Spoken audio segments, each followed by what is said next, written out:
Hi, this is Brad Garton, and this is the online video, the first of three, for Thursday's Zoom class, April 2nd.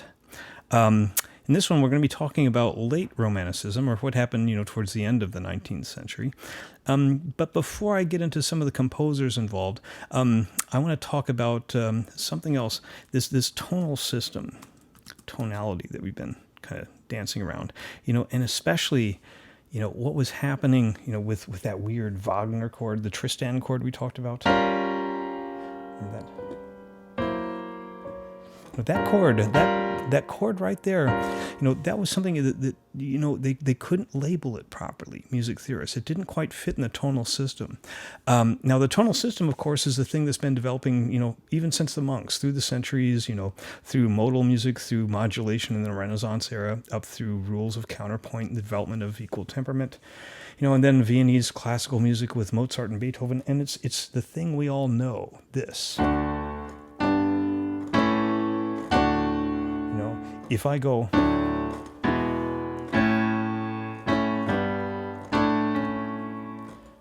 you want it to go here. It's just simple. This would be wrong. You want it to go here. It's that tension and then the release we feel that romantic composers use to construct their emotional narrative, to kind of create this world of, surging drama and whatnot. And they were pushing the boundaries, they were changing the kinds of modulations they could do, In a sense, it was also the pursuit of the new, the pursuit of the exotic, try to come up with something that no one has thought of before, that makes me the composer. And even though that chord of Wagner was kind of notorious, there were precursors, obviously. Chopin, in particular, was doing very strange things with his music. Even that short, famous prelude of his, this thing right here.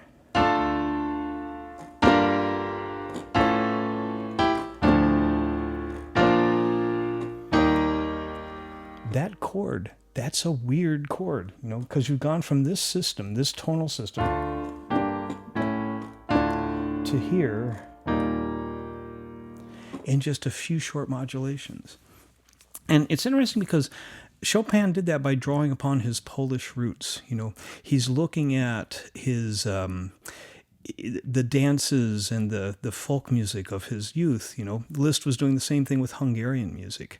And these different folk musics, they were kind of evolving separately. They were more involved with the dances of festivals and the instruments that were being used.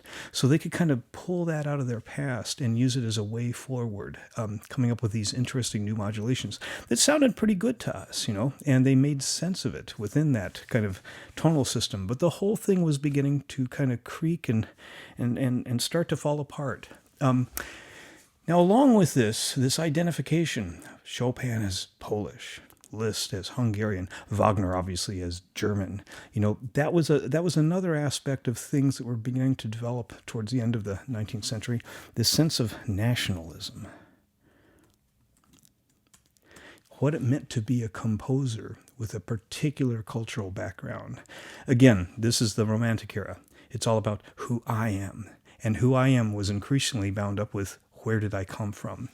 And the first composer that we're going to kind of look at along these lines is a composer named Edvard Grieg. Okay? And Grieg lived from 1843 to 1907. He was born in Bergen in Norway, and he became a quintessential Norwegian composer. He drew upon the Hardanger fiddle music of Norway to inform his kind of compositional style. He was kind of a conservative romantic, but at the same time, his music was very different because of this Norwegian influence.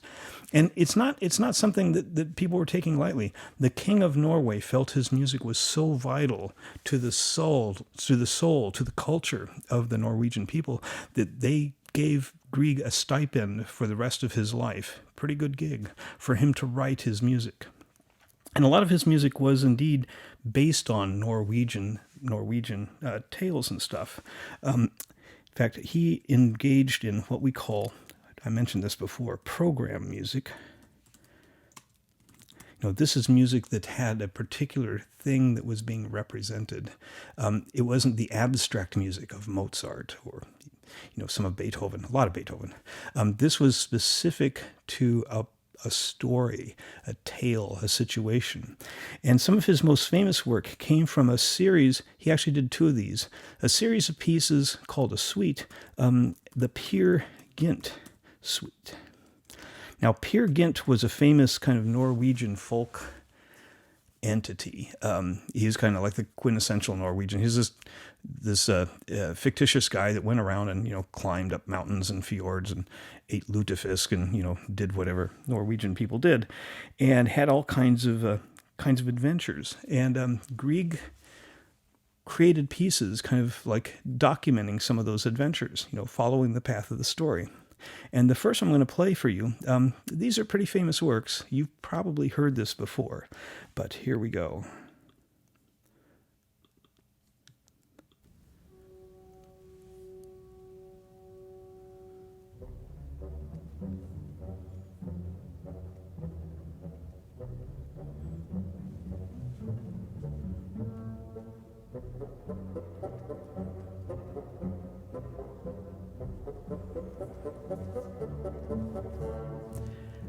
Yeah, this piece is called In the Hall of the Mountain King. The story is that apparently Peer Gynt was hiking along and he saw a bunch of dwarves that were heading up into this cave. Now, this is not a common sight, so he thought, well, I'll go follow them in and see what's going on. Kind of a dangerous thing to do.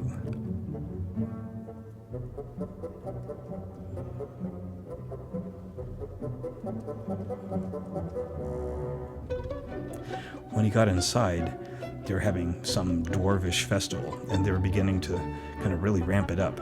And pretty soon, the dwarf king came out, and they started to really kind of go berserk, and Peer Gynt began to get a little bit afraid.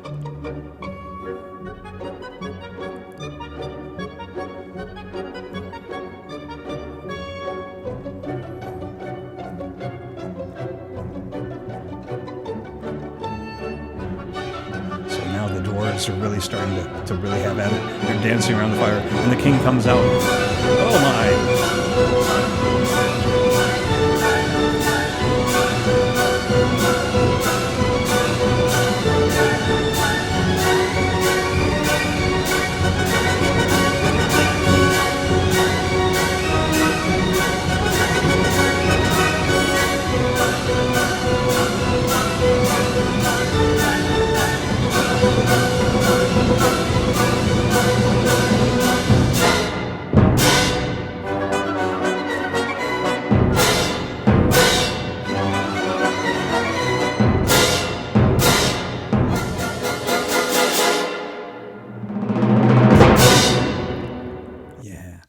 So towards the end, apparently, they saw Peer Gynt, and he said, oh my God, all hell's going to break loose. I better get out of here. So he ran away and survived, obviously. It's funny because you're hearing now also in the orchestration or the way that the instruments are being used, there's a lot more percussion in this. Apparently that was a feature of folk music, is that they had a lot of percussion and such. A lot of dances, so this is very, very kind of out there music. And you also even heard in that Grieg is using some uncommon harmonies. Here's another piece from his Peer Gynt Suite No. 1. Like I said, he did 2 of these. And this is called Anitra's Dance. And listen to the way he's negotiating major and minor and kind of fluidly going between the two.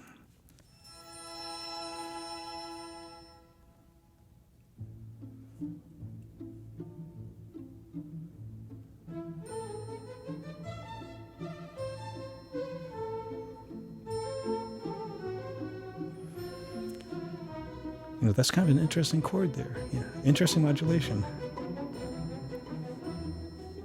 But he brings it back around.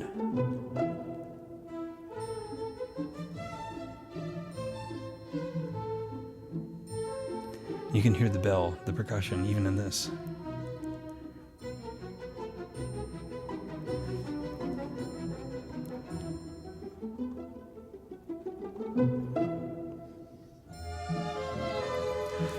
So it has that almost, I wouldn't say alien, but it has an exoticism to it. But in this case, the exoticism is coming from his past. It's his culture. It's exotic to us because we're not Norwegian. But this is part and parcel of how he's constructing this music. Here's another one. This is called Osa's Death. And it's listen again to the chords that he's choosing.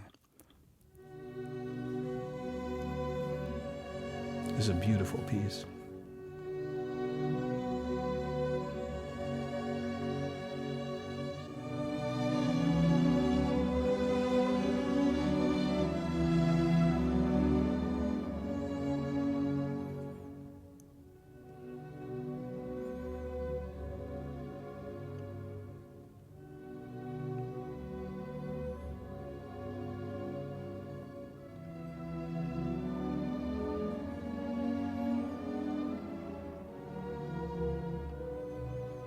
Yeah.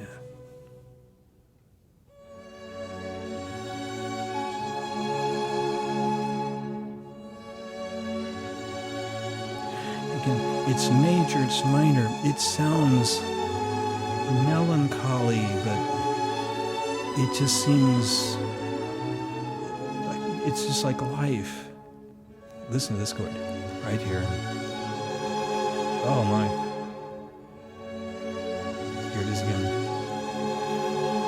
That's not a chord easily found in the tonal system. So these composers are trying to find new sounds. They're trying to find new ways of constructing their music and constructing it in a way that was meaningful for them as individuals, as members of a culture, as the person that they are. Now, Grieg unfortunately suffered the fate that some of our other romantic composers did, in that he wrote some pieces that are now very well known. Well, let me just play this one. This is also from Peer Gynt Suite Number 1, called Morning Mood. Let me turn this up. Here we go.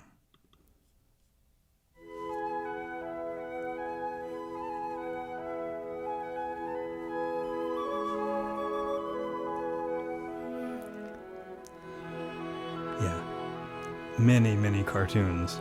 Anytime they depict the cartoon characters out in nature, you'll hear this because it's so beautiful. I mean, it sounds like a natural thing because that's what Grieg was trying to do with it. And it's too bad because it's really a lovely piece. It's a beautiful melody and it has these great parts like this.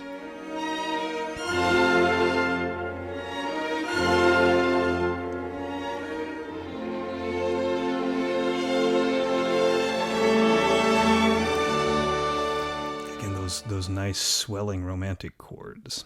Anyhow, like I said, this is how these people were trying to, set themselves up. Next, we're going to talk about some Russian composers, some music that I particularly like, and stay tuned.